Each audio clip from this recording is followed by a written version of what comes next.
Hello everyone. First of all, just a heads up. Some asshole reported my video from yesterday for election interference. And I mean, we have people talking about spanking from the podium during major political rallies and calling other people's home a pile of garbage. But my video about the global impact of the war in Ukraine gets taken down for election interference. I did dispute the decision, but the video is still down. However, if you want to watch it, go to my Linktree and go to my YouTube channel.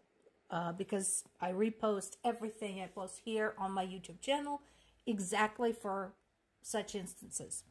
On to the news. So, again, while I don't agree with Zelensky on a lot of things, including one of his latest stupidities when he said that maybe he could find a common ground with Trump because the two of them like simple decisions, don't.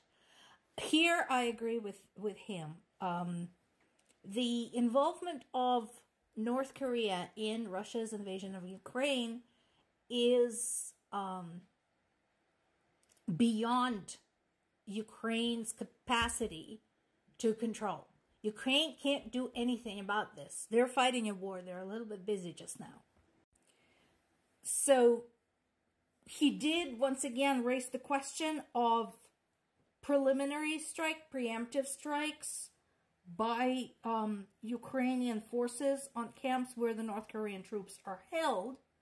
But even though they know their location, that would require the use of long-range weapons, which Ukraine still doesn't have permission to use. So, I'm sure you see the problem. Meanwhile, North Korea, which 2 weeks ago denied being involved, now says they're going to stick with Russia on this until the bitter end. And then, you know, the two of them, Russia and North Korea, wax lyrical about each other's friendship and dedication and so on and so forth.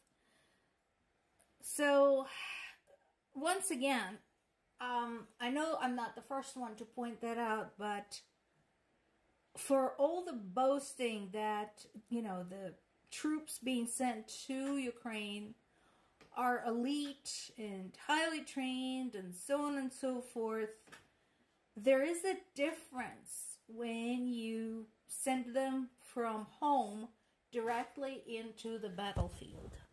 Okay? This is not a parade. This is not a big demonstration for Kim Jong-un. I'm just saying. This is very different. And Ukrainians are tired, angry, frustrated. They don't care anymore. So, their tolerance for your ass is going to be a lot lower than 2.5 years ago.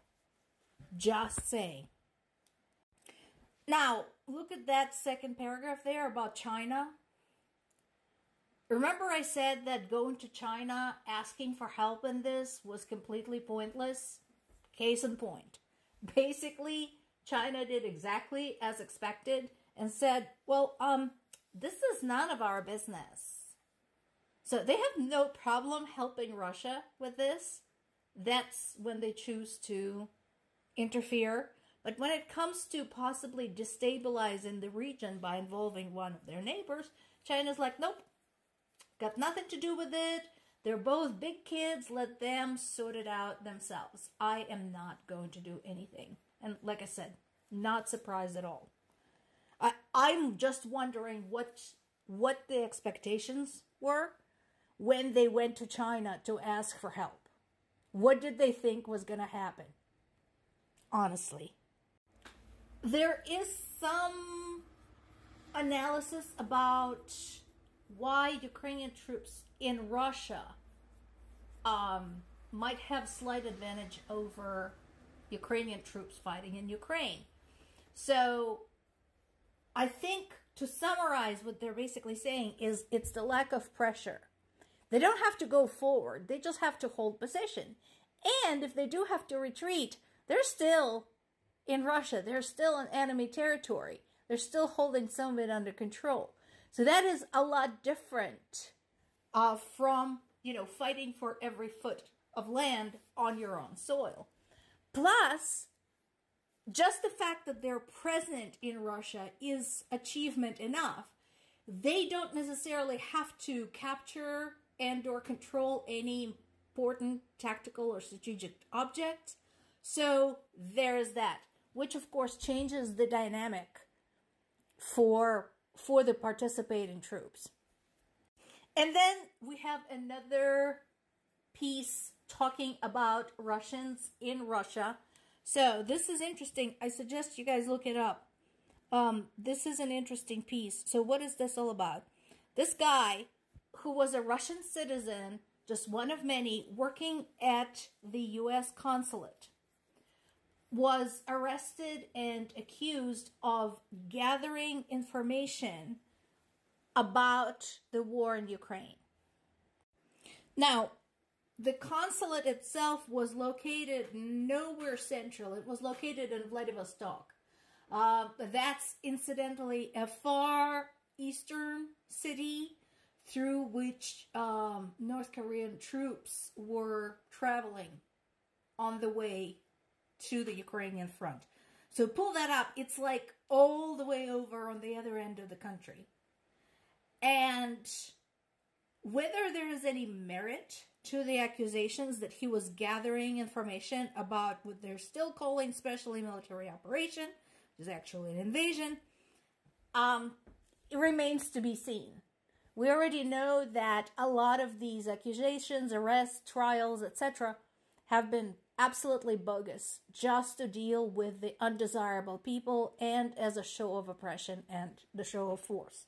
According to the U.S. personnel who'd worked in that particular embassy, this guy has been there for like 25 years.